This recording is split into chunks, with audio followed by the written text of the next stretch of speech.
નમસ્કાર વિદ્યાર્થી મિત્રો, સુપ્રભાતમ. હું કૌશિક આચાર્ય સંસ્કૃતના ક્લાસમાં આપનું સ્વાગત કરું છું. મિત્રો, આપણે 1 થી 10 જે પ્રકરણ છે એ સંપૂર્ણ એનું અભ્યાસ કર્યો છે.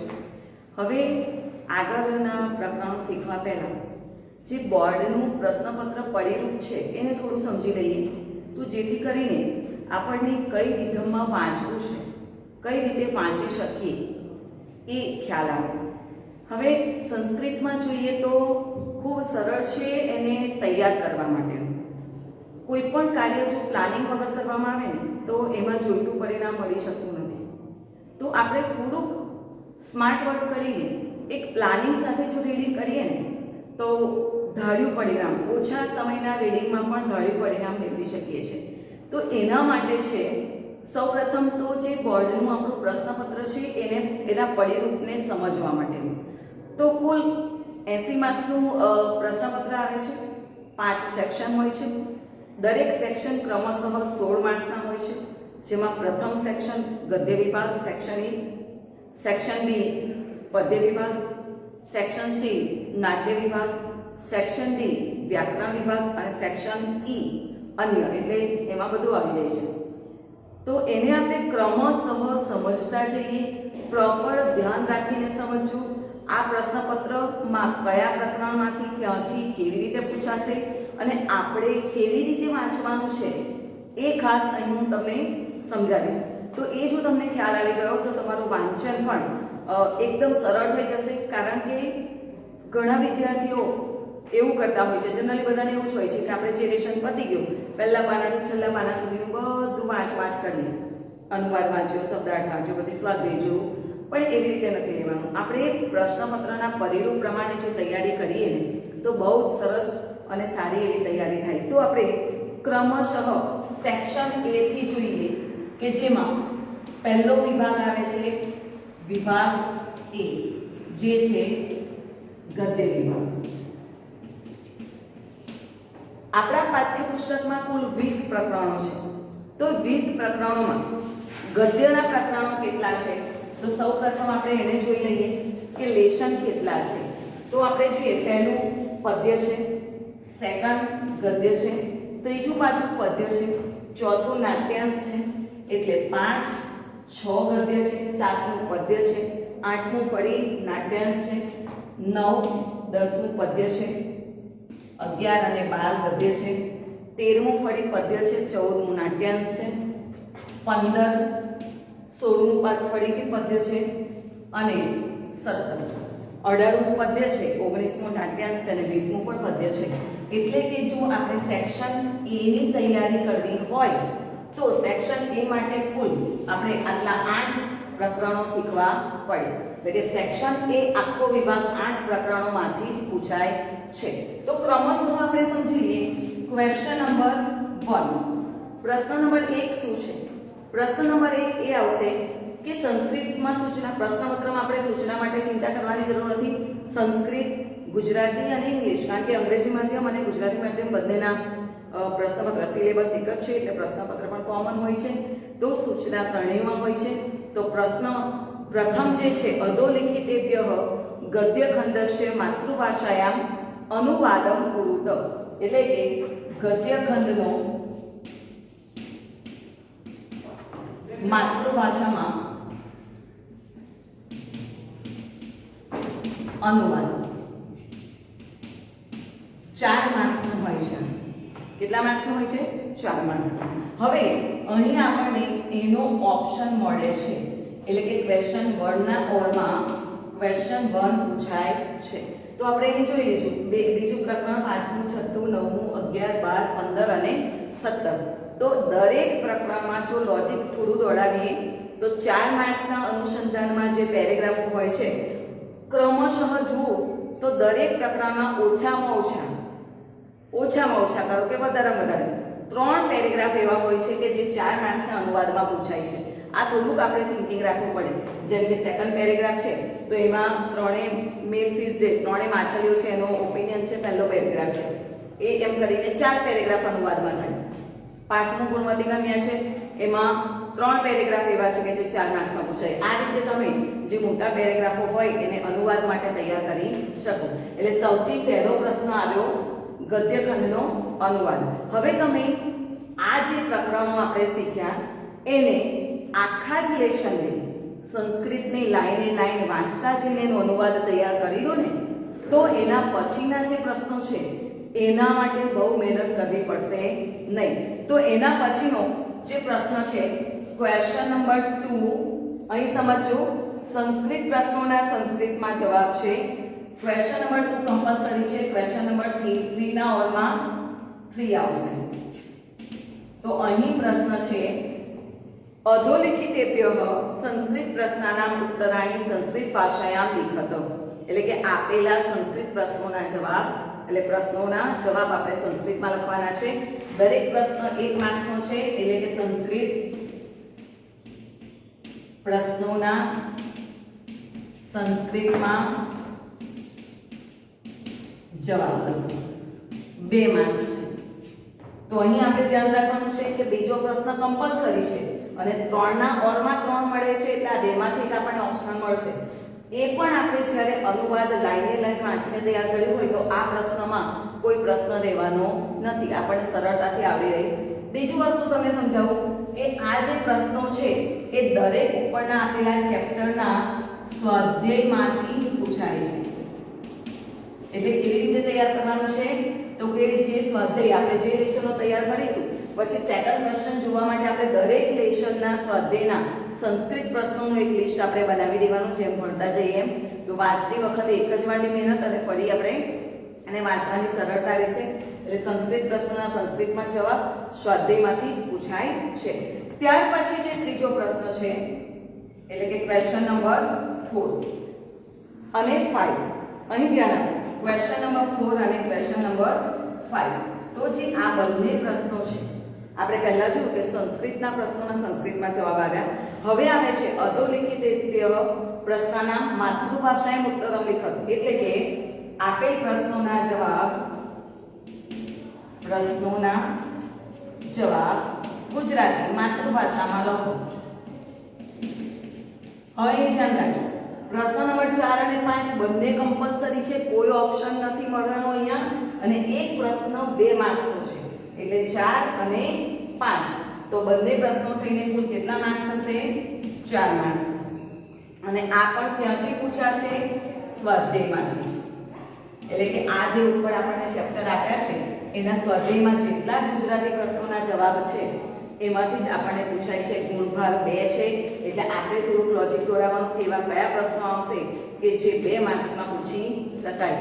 તો તમે પ્રથમ પ્રશ્ન એટલે કે પ્રથમ સેક્શનનો પ્રથમ પ્રશ્ન જો અનુવાદ પ્રોપર તૈયાર કર્યો હોય તો ગુજરાતી પ્રશ્નોમાં પણ કોઈ ઇશ્યુ થવાનો નથી.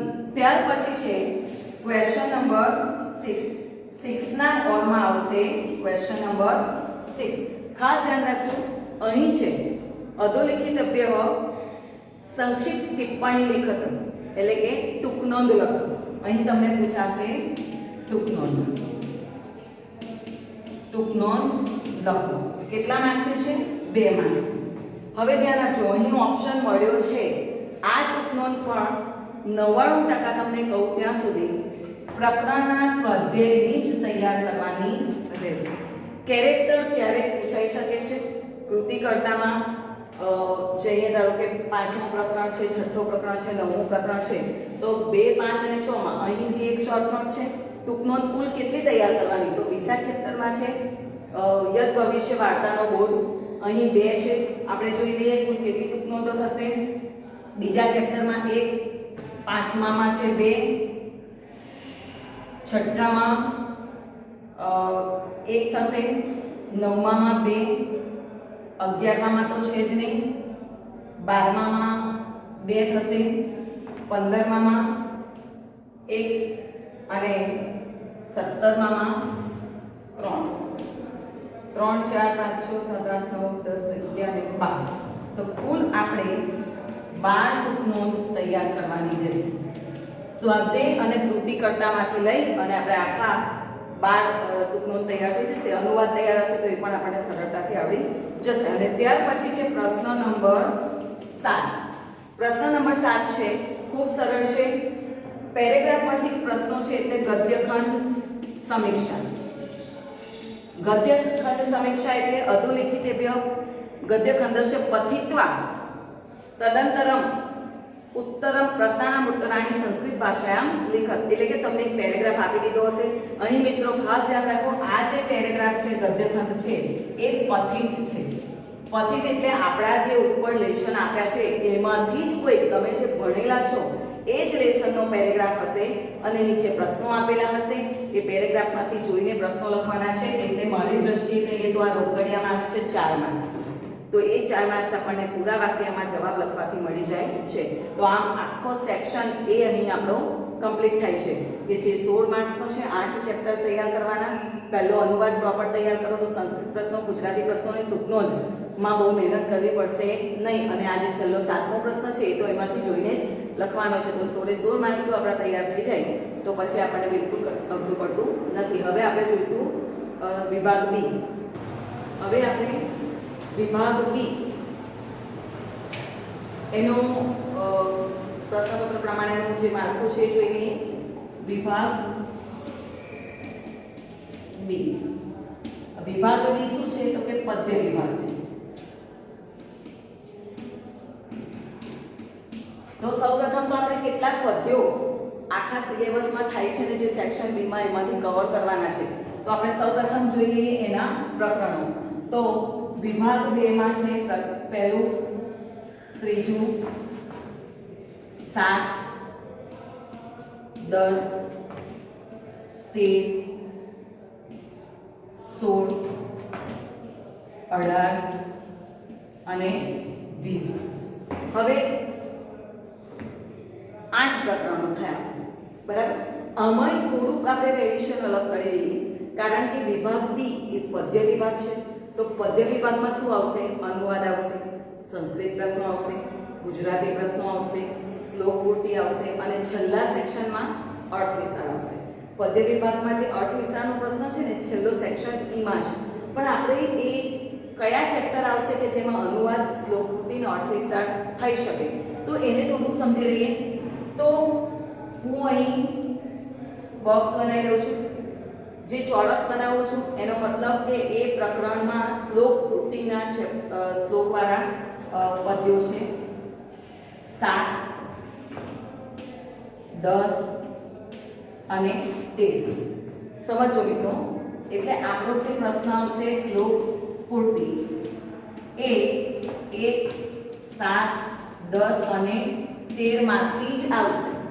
એમાંય પાછું શ્લોક પૂર્તિ 2 પંક્તિની અને 4 પંક્તિની એ રીતના શ્લોક પૂર્તિના છે. તો તમારા જે 2 શ્લોક પૂર્તિ પૂછાય છે 2 પંક્તિવાળો એક અને 4 પંક્તિવાળો, તો એનો એ પ્રશ્ન આવશે તેનો ફરી સમજાવું છું. આપણે ક્વેશ્ચન નંબર 7 સુધી સેક્શન માં જોયું. હવે આપણે જોઈએ ક્વેશ્ચન નંબર 8. દરેક વિભાગમાં પહેલો પ્રશ્ન એનો જે છે અનુવાદનો જ હોય છે. તો અહીં પણ આવશે અધોલિખિતાનામ પદ્યનામ માતૃભાષાયામ અનુવાદકૃત 4 માર્ક્સનો.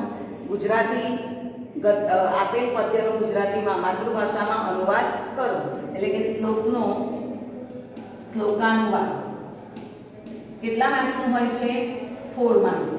અહીં તમને ઓપ્શન મળે છે પણ સમજવાની વાત એ છે કે ક્વેશ્ચન નંબર 1 જેમાં A અને B પછી ઓર કરીને ક્વેશ્ચન નંબર 1 અને એમાં ઓન્લી એક જ વન શ્લોક હશે, એક જ શ્લોક હશે.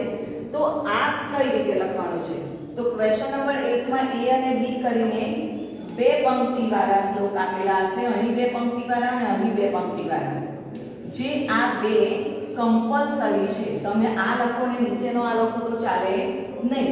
એટલે તમારે આ બંને જો ક્વેશ્ચન નંબર 1 માં A અને B વાળો જો અનુવાદ લખવો હોય શ્લોકનો તો એ બંને લખવો પડે.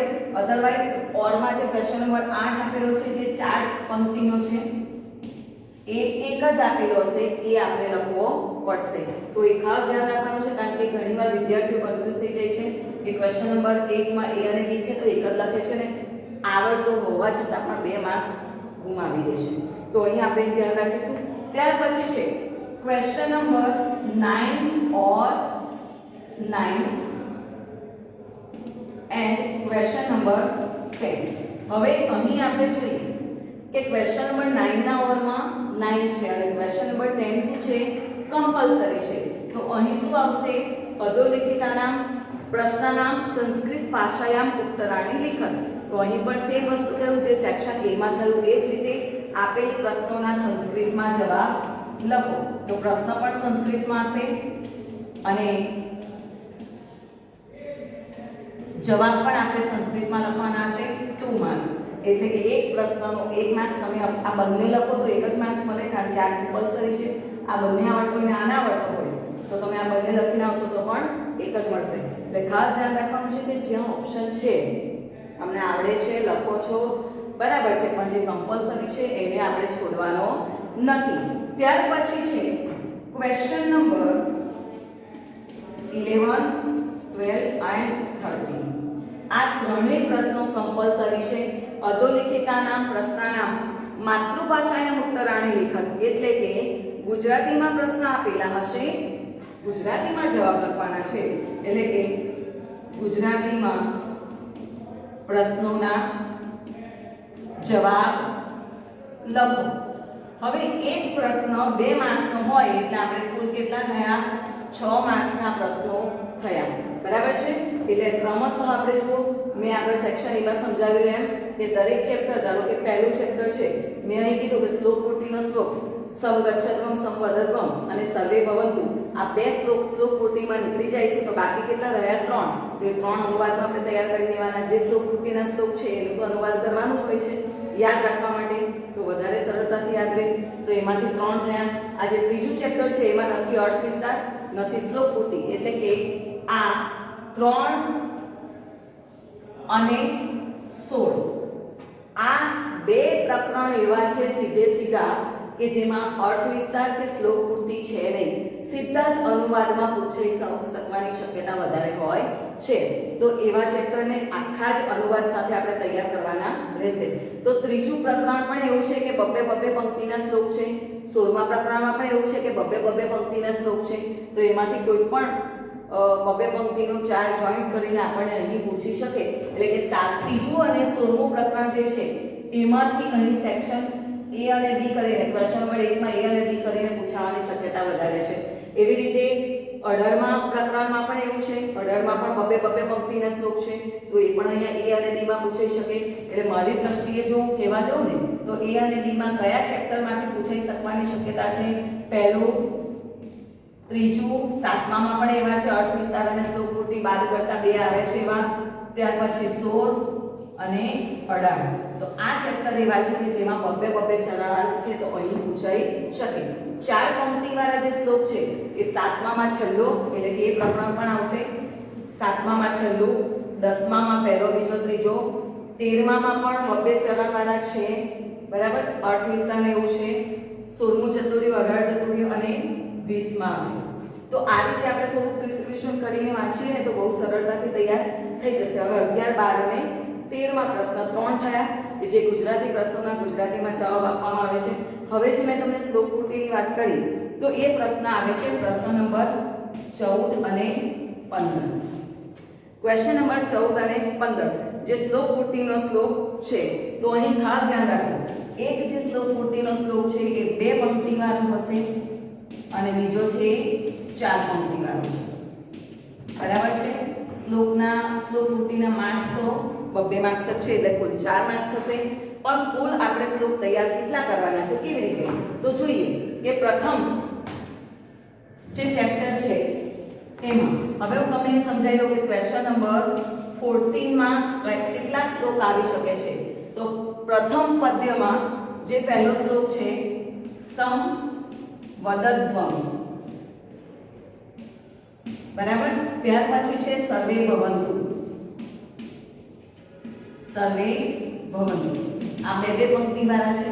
ત્યાર પછી 7મામાં આપત્સુ વાળો છે એ ક્વેશ્ચન નંબર 15 માં આવશે. અહીં 7મામાં આપણે જોયું આપત્સુ રામ સમરેસુ પ્રેમ, એ 4 પંક્તિનો છે. આપત્સુ રામ વાળો શ્લોક જે છે. ત્યાર પછી 10મું પ્રકરણ જે છે વિવાદે વિસાદે પ્રમાદે પ્રવાસે અને અનાથો દરિદ્રો, બરાબર. તો એ પણ અહીં આવશે. વિવાદે વિશાલી, ચેપ્ટર નંબર 10. અને અનાથો દરિદ્ર, બરાબર. ત્યાર પછી છે 13માની વાત છે. 13મામાં જાતસ્યની ધ્રુવમૃત્યુ, જાતસ્યની ધ્રુવમૃત્યુ 13મા ચેપ્ટરમાં છે. અને ચોથું છે યસ્માનનો દ્વિજતે, યસ્માનનો દ્વિજતે. તો આ બે જે શ્લોક છે ચેપ્ટર નંબર 13, આ બે શ્લોક છે ચેપ્ટર નંબર 1, આ શ્લોક છે ચેપ્ટર નંબર 7 અને આ બે શ્લોક છે ચેપ્ટર નંબર 10. તો કુલ કેટલા થયા? 4 ને 3 7. ક્વેશ્ચન નંબર 14 માટે કેટલા શ્લોક તૈયાર કરવાના? 4 અને 15 માટે 3. તો આ 3 માંથી કોઈ પણ એક પૂછાય, આ 4 માંથી કોઈ પણ એક પૂછાય. તો આવી રીતે આપણે જો પ્લાનિંગ કરીને કરીએ ને તો ખૂબ સરળતાથી આપણે આ 4 માર્ક્સ કમ્પ્લીટ લઈ શકીએ છીએ. તો અહીં ખૂબ સરળ છે. 10 ચેપ્ટર સુધી તો આપણે અભ્યાસ કરી લીધો છે. તો એ પ્રમાણે આપણે આવું થોડું રફ પ્લાનિંગ કરી જે સેક્શનમાં જેટલા શ્લોક આવે છે એનું એક પોતાનું મટીરીયલ તૈયાર કરી અને વાંચીએ તો ખૂબ સરળતાથી આપણને વાંચવાની પણ મજા આવે. પહેલા પાનાથી છેલ્લા પાના સુધીનું વાંચવા કરતાં જો આવું સિસ્ટમેટિક વાંચીએ તો આનાથી વધારે સરળતા રહે છે. હવે આપણે સેક્શન સી, હવે જે નાટ્યાંશ છે, આ સેક્શન એ અને સેક્શન બી માં તો 8 પ્રકરણો હતા, બરાબર છે. કે આ પણ 8 પ્રકરણ થયા, પેલામાં પણ 8 પ્રકરણ થયા ગદ્યાંશ વાળામાં, ગદ્ય વિભાગમાં. હવે આવશે સેક્શન સી જે નાટ્ય વિભાગ છે. તો મિત્રો આમાં ખૂબ ઓછી મહેનતે વધારે માર્ક્સ લઈ શકાય. કેમ? તો કે ફક્ત 4 જ પ્રકરણ તૈયાર કરવાના છે, જેનો પણ આપણે થોડો વિગતવાર સમજવાનો પ્રયત્ન કરીશું. Section C.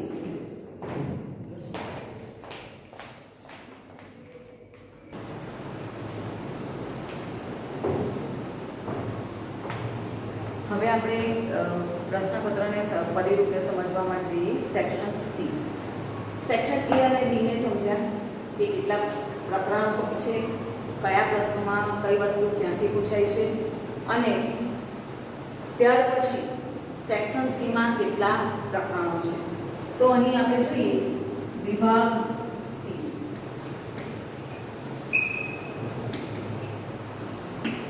સૌપ્રથમ તો એના પ્રકરણો કેટલા છે? તો 8 પ્રકરણો ગદ્યમાં થઈ ગયા, 8 પ્રકરણ નાટ્યમાં થઈ ગયા. તો ગદ્ય અને પદ્યમાં થઈ ગયા. તો નાટ્યમાં કેટલા પ્રકરણો બાકી રહ્યા? તો આપણે પ્રકરણો પહેલા જોઈ લઈશું. પ્રકરણ 4, 8, 14 અને 19. 4 જ પ્રકરણમાંથી 16 માર્ક્સ આપણે કવર કરવાના હોય તો વધારે મહેનતની જરૂર પડતી નથી. ફક્ત આપણે આ 4 પ્રકરણોનું સંસ્કૃત સાથે અનુવાદ સમજીએ, પ્લસ આ 4 પ્રકરણોમાંથી વિષય પ્રવેશ જે છે, આપણે લેશન શીખીએ એમાં જે વિષય પ્રવેશ છે એ વિષય પ્રવેશમાંથી પણ ટૂંક નોંધ બને છે, બરાબર. તો એ કેવી રીતે છે એ આપણે જોઈશું. સૌપ્રથમ તો થશે ક્વેશ્ચન નંબર 16. ક્વેશ્ચન નંબર 16 જેમ સેક્શન એ માં અને બી માં, સેક્શન એ માં પહેલો ક્વેશ્ચન, સેક્શન બી માં 8મો પ્રશ્ન જે હતો એ અનુવાદનો હતો, એવી જ રીતે ક્વેશ્ચન નંબર 16 પણ અહીં નાટ્યાનુવાદ